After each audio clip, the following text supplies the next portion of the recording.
Salam damai dan sejahtera untuk kita sekalian. Hari ini kita kembali untuk belajar Alkitab setiap hari, merenungkannya dan merefleksikannya.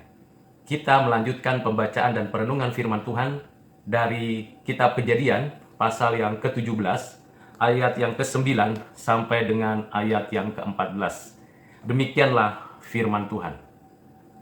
Lagi firman Allah kepada Abraham, "Dari pihakmu engkau harus memegang perjanjianku, engkau dan keturunanmu turun-temurun.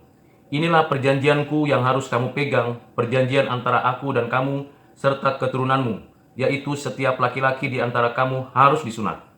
Haruslah dikerat kulit katanmu dan itulah akan menjadi tanda perjanjian antara aku dan kamu. Anak yang berumur 8 hari haruslah disunat, yakni setiap laki-laki di antara kamu, turun-temurun, baik yang lahir di rumahmu maupun yang dibeli dengan uang dari salah seorang asing, tetapi tidak termasuk keturunanmu. Orang yang lahir di rumahmu dan orang yang engkau beli dengan uang harus disunat. Maka dalam dagingmulah perjanjianku itu menjadi perjanjian yang kekal. Dan orang yang tidak disunat, yakni laki-laki yang tidak dikerat kulit katannya, maka orang itu harus dilenyapkan dari antara orang-orang sebangsanya. Ia telah mengingkari perjanjianku." Demikianlah pembacaan firman Tuhan. Sebelum kita merenungkannya, kita akan berdoa menyerahkan semua pemahaman ini, pengajaran ini kepada Tuhan supaya Tuhanlah yang memberikan pencerahan dan mendorong kita menjadi pelaku firman Tuhan. Mari kita berdoa. Bapa di surga, di dalam nama Tuhan Yesus, bersyukur untuk firman Tuhan yang sudah kami baca, kami dengar. Kiranya Roh Kudus memberikan kepada kami pencerahan, agar apa yang kami pelajari hari ini bermanfaat bagi hidup kami saat ini. Berkati kami dan kuasai hati dan pikiran kami. Terima kasih Bapa, di dalam nama Tuhan Yesus, kami berdoa bersyukur. Amin. Bapak, Ibu, Saudara yang kekasih di dalam Kristus. Setelah Abraham diganti namanya menjadi Abraham, berdasarkan apa yang Tuhan kehendaki, di mana Abraham adalah bapa sejumlah besar bangsa.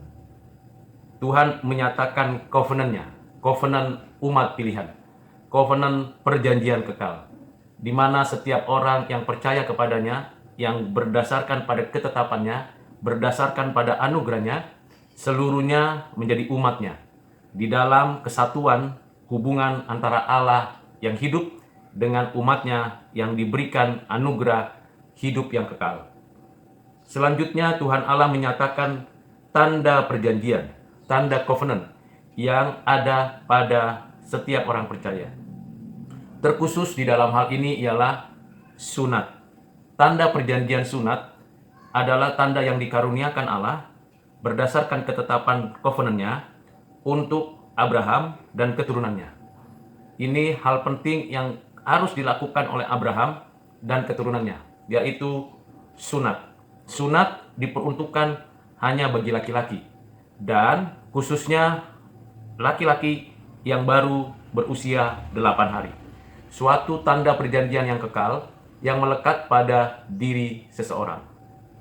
Di dalam ayat ini dijelaskan bahwa Tuhan mengendaki Abraham dan keturunannya melakukan suatu tindakan yang real, yang betul-betul dapat menjadi tanda pada dirinya, yaitu sunat, di mana dikatakan bahwa kulit katan laki-laki itu dikerat, dan setiap orang yang tidak dikerat kulit katannya atau tidak disunat itu dilenyapkan atau dihukum oleh Tuhan, sehingga tidak terhisap di dalam hubungan Allah dan umatnya. Selanjutnya kita memahami dan menyadari bahwa sunat itu ada di dalam hubungan antara Tuhan, Abraham, dan keturunannya. Bagaimana dengan konteks kekinian?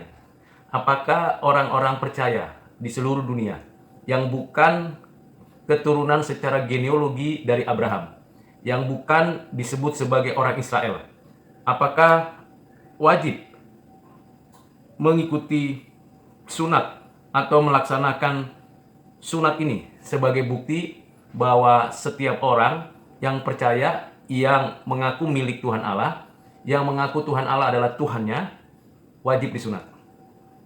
Tentu hal ini perlu ditelusuri dan dipahami secara menyeluruh. Memang sunat itu merupakan tanda perjanjian kekal antara Allah dan umatnya. Dan itu memang berlaku untuk Abraham dan keturunannya. Namun kita perlu memperhatikan secara menyeluruh bahwa di dalam pelaksanaan selanjutnya, ternyata kita mengetahui bahwa dari segala bangsa yang lain yang non-Israel, non-Yahudi, mereka percaya kepada Tuhan Allah. Misalnya kita yang bukan orang Israel, bukan orang Yahudi, bukan keturunan Abraham, Ishak, Yakub secara genealogi, tetapi berdasarkan anugerah Tuhan, kita percaya kepada Tuhan Allah. Tuhan Allah yang disembah Abraham, Ishak, dan Yakub, yang setara sehakikat pengenalan pengertian kita akan Allah yang hidup dan yang memberikan kehidupan kepada kita. Apakah kita melakukan tradisi sunat tersebut, ritual sunat tersebut, tanda sunat itu pada diri setiap kita orang percaya? Tentu jawabannya tidak. Mengapa? Karena sunat secara khusus tanda perjanjian itu ditekankan pada Abraham dan keturunannya. Di pihak lain, kita secara spiritual di dalam iman yang sama kepada Allah juga memiliki tanda bahwa kita adalah bagian umat Tuhan yang sama dengan orang-orang percaya di zamannya Abraham, keturunannya Abraham, Ishak, Yakub, dan seluruh orang-orang percaya di dalam bangsa Israel melalui baptisan. Jadi baptisan di dalam nama Bapa, Anak, Roh Kudus yang dinyatakan dan diperintahkan Tuhan Yesus kepada murid-muridnya di dalam Injil Matius pasal 28 ayat 19 dan 20. Dinyatakan bahwa Tuhan memberikan mandat kepada murid-muridnya untuk pergilah, jadikanlah semua bangsa muridku, dan baptislah mereka dalam nama Bapa, Anak, dan Roh Kudus. Dengan apa yang diperintahkan Tuhan, dan kita meyakini berdasarkan covenant anugerahnya, berdasarkan pada kehendaknya itu, kita pun terhisap di dalam suatu komunitas umat Tuhan sepanjang zaman di segala tempat. Ini yang disebut kesatuan mistis. Kita dipimpin, diarahkan, percaya kepada Tuhan Yesus yang telah menyatakan rancangan penebusannya di dalam rancangan kekal yang dikerjakan oleh Kristus, yang diterapkan oleh Roh Kudus berdasarkan apa yang dinyatakan oleh Allah Bapa kita. Dengan demikian, sesungguhnya kita yang tidak disunat secara fisik, tetapi sudah disunat secara rohani di dalam kematian dan kebangkitan Kristus, di dalam dan melalui baptisan kudus yang ditetapkan oleh Tuhan Yesus bagi kita yang percaya. Namun kita tahu ada gejolak antara orang-orang Israel, orang-orang Yahudi yang percaya kepada Kristus, dan orang-orang non-Yahudi yang percaya kepada Kristus. Lalu dalam suatu relasi di antara orang-orang percaya itu menimbulkan suatu dorongan agar orang yang bukan Israel, bukan Yahudi juga disunat. Dengan kondisi seperti itu, tentu firman Tuhan memberikan kepada kita penegasan melalui hambanya, Rasul Paulus, bahwa tidak perlu orang-orang yang non-Israel, non-Yahudi mengikuti tradisi sunat atau menjadikan sunat sebagai dasar kesatuan umat Tuhan, karena sudah ada baptisan di dalam nama Bapa, Anak, Roh Kudus. Dengan demikian kita menyadari bahwa apa yang dinyatakan di dalam Kejadian pasal 17 ayat 9 sampai dengan 14 ini adalah suatu covenant yang tandanya sunat yang memberikan kepada Abraham dan keturunan sebagai tanda perjanjian. Tetapi sekaligus juga memandang ke depan bahwa tanda perjanjian di mana kita mendapatkan suatu penyataan bahwa kita milik Tuhan itu melalui baptisan. Apakah dengan seseorang itu tidak disunat tetapi dibaptis, ia satu umat, satu kesatuan umat dengan orang-orang percaya di sepanjang zaman, terlebih khusus dengan Abraham, Ishak, Yakub, dan keturunannya yang percaya kepada Tuhan. Ya, satu kesatuan sebagai umat Allah. Namun yang menjadi persoalan ialah ketika ada orang yang berkata demikian. Bolehkah orang Kristen, orang percaya di zaman ini melakukan sunat sesuai dengan Kejadian pasal 17 ayat 9 sampai 14? Boleh. Tidak ada kesalahan, tidak ada suatu larangan. Tetapi itu bukan lagi bagian yang masuk ke dalam konteks covenant anugerah. Karena sudah ada sakramen baptisan kudus. Kalau kita melakukan sunat sesuai dengan ketentuan hanya untuk laki-laki dan usianya 8 hari, maka kita akan bertanya, bagaimana dengan perempuan? Bagaimana dengan wanita? Apakah juga disunat? Dalam konteks pasal 17 ayat 9 sampai 14 jelas dituliskan hanya laki-laki. Apakah hanya laki-laki yang disebut umat Allah? Jawabannya tentu tidak. Mengapa laki-laki menjadi wakil dari perempuan untuk menunjukkan bahwa laki-laki itu adalah milik kepunyaan Tuhan? Karena laki-laki diberikan posisi mewakili perempuan, tetapi bukan berarti perempuan yang tidak disunat bukan milik Tuhan. Tetap milik Tuhan, umat Tuhan. Jadi terhisapnya seorang laki-laki Israel keturunan Abraham di dalam covenant itu juga berarti terhisapnya hubungan antara perempuan yang ada di dalam keluarga Israel dapat menerima posisi statusnya sebagai umat Tuhan. Ini berbeda dengan apa yang dinyatakan di dalam Injil Matius pasal 28 ayat 19 sampai 20, di mana baptisan yang diperintahkan Tuhan kepada murid-muridnya dan murid-muridnya melaksanakannya di dalam misinya sampai sekarang, tentulah baptisan bukan hanya untuk laki-laki dan tidak ada suatu keharusan mesti 8 hari seorang laki-laki dibaptis. Karena baptisan itu tidak dituliskan batasan usianya, tidak dituliskan hanya untuk laki-laki, tetapi dituliskan baptisan itu untuk segala bangsa.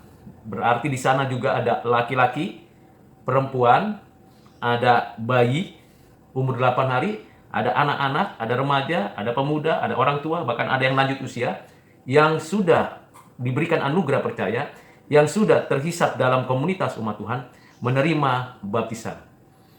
Kita kembali kepada apa yang dituliskan di dalam kitab Kejadian pasal yang ke-17 ayat 9 sampai 14 ini. Jelas sekali bahwa sunat itu perintah Tuhan.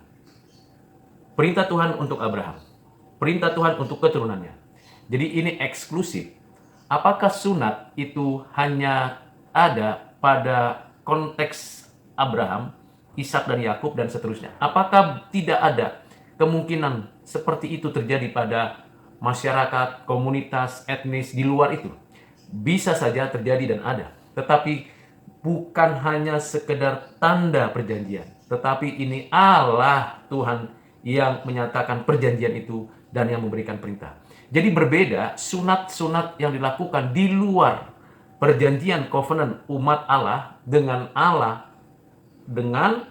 sunat yang dilakukan orang-orang kafir, sunat yang dilakukan oleh penyembah-penyembah berhala, sunat yang dilakukan oleh bangsa-bangsa yang tidak menyembah Tuhan Allah. Itu berbeda.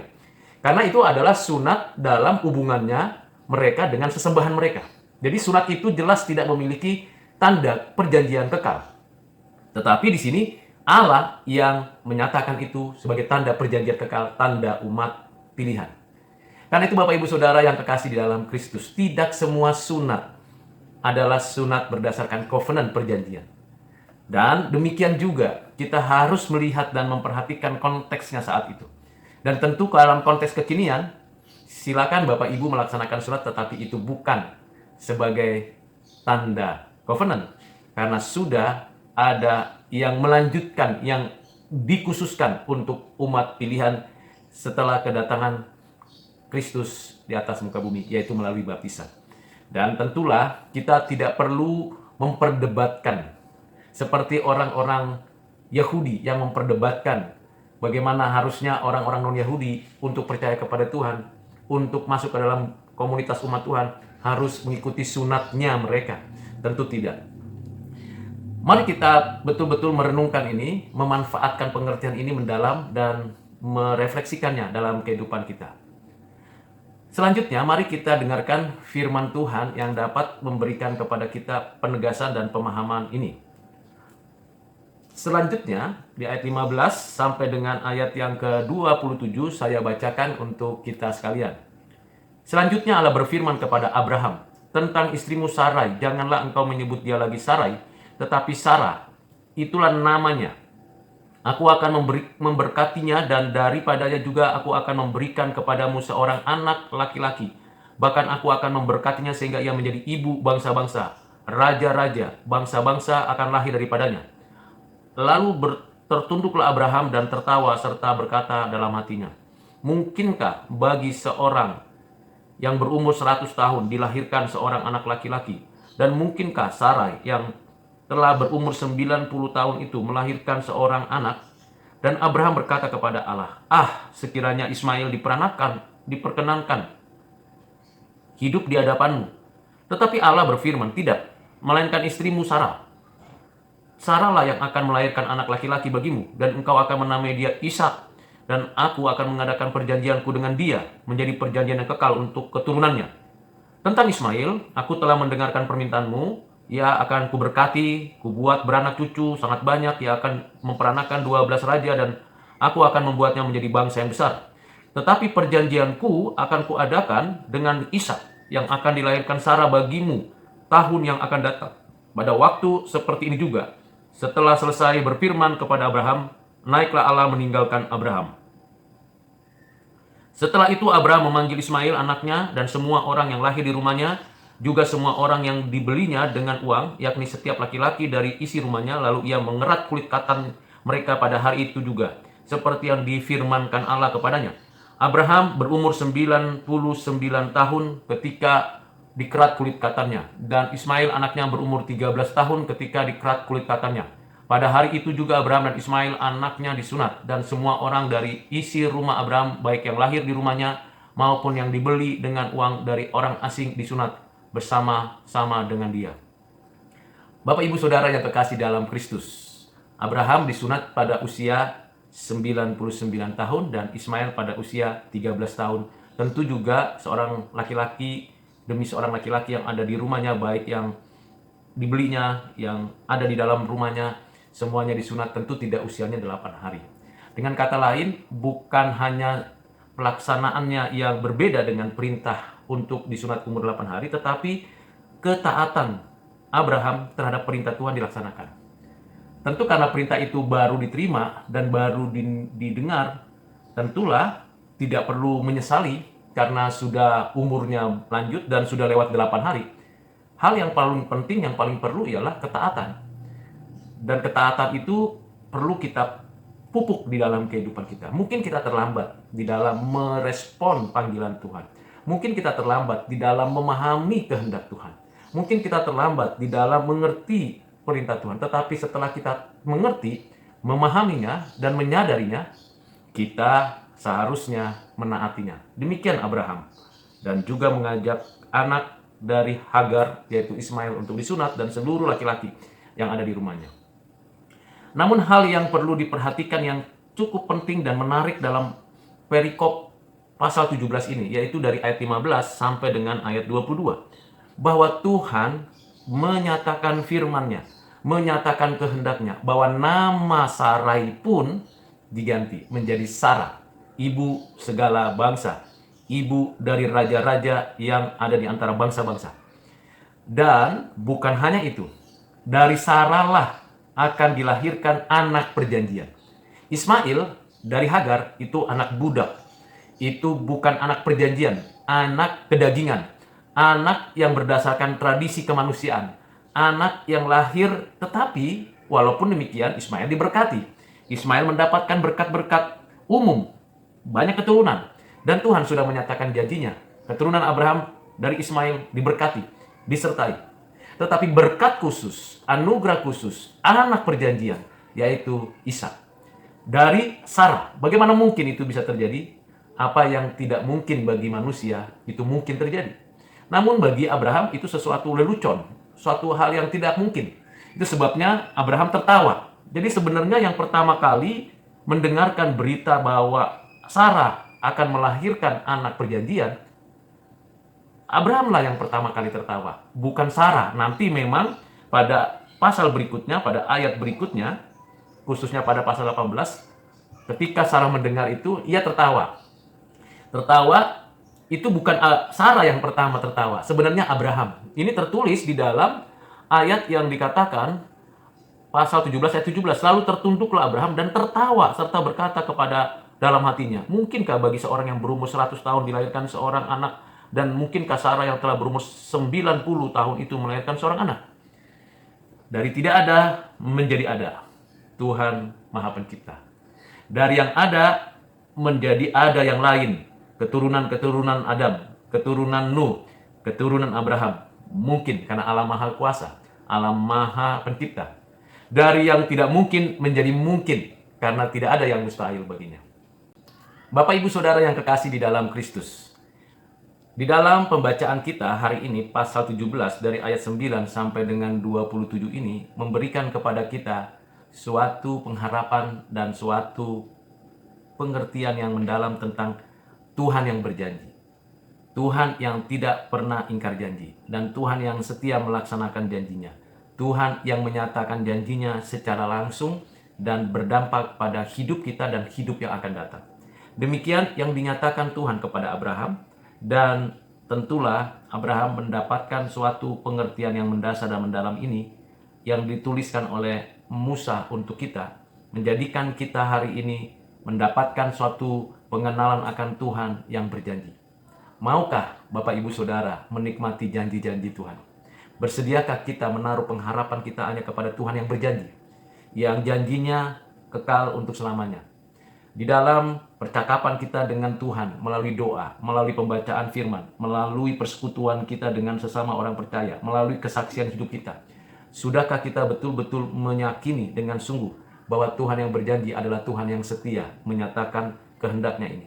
Seperti yang dinyatakan oleh Tuhan kepada Abraham, bahwa perjanjianku yang kuadakan dengan Ishak yang akan dilahirkan Sarah bagimu tahun yang akan datang pada waktu seperti ini juga.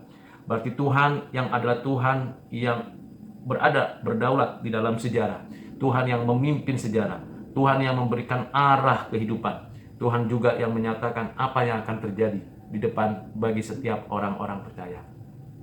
Mari Bapak Ibu Saudara, kita mendengarkan, merenungkan, dan merefleksikan apa yang difirmankan Tuhan. Tanda-tanda terhisapnya kita sebagai orang percaya, kita wujud nyatakan dengan ketaatan kita kepada Tuhan. Kita memang tidak mampu sepenuhnya taat, tetapi kita berjuang di dalam kasih dan anugerah Tuhan, di dalam kuasa Roh Kudus, untuk kita terus selangkah demi selangkah mengikuti apa yang diperintahkan Tuhan. Tidak merasa terganggu atau merasa kita terlambat ketika kita mengikuti firman Tuhan.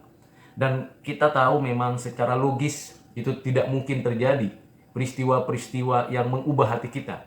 Tetapi tidak ada yang tidak mungkin bagi Tuhan. Yang mati dibangkitkan, yang hidup diperbaharui, dan yang tidak mungkin menjadi mungkin. Demikian perenungan kita dan refleksi kita di dalam konteks kita saat ini. Kiranya Bapak Ibu Saudara diberkati Tuhan. Tuhan Yesus memberkati kita sekalian. Kita akan mengakhirinya dengan berdoa. Bapak Surgawi, terima kasih hari ini kami sudah mendengarkan, merenungkan dan merefleksikan firman Tuhan. Tentulah hamba-Mu terbatas menjelaskannya secara utuh lengkap. Kiranya Roh Kudus memberikan pengertian dan kiranya Roh Kudus menambah-nambahkan hikmat dan dorongan untuk kami meyakini akan janji-janji-Mu ya Tuhan. Covenant perjanjian Engkau dengan Abraham juga menjadi covenant antara Engkau dan kami, umat pilihan-Mu. Sekalipun kami mungkin tidak disunat seperti Abraham dan keturunannya, tetapi kami sudah menerima baptisan di dalam nama-Mu, Bapa, Anak, Roh Kudus, sehingga kami juga adalah umat pilihan-Mu, milik kepunyaan-Mu. Kiranya kami boleh mendapatkan kelegaan, menikmati janji-Mu seumur hidup kami, dan janji-Mu pasti Engkau genapi. Tuhan, tarik kami kepadamu untuk menikmati janji-Mu. Bawa kami menapaki hidup ini berdasarkan pada janji-Mu yang penuh pengharapan, yang menguasai hati kami. Berkat-Mu atas kami sekalian ya Bapa. Dalam nama-Mu Tuhan Yesus kami berdoa. Amin.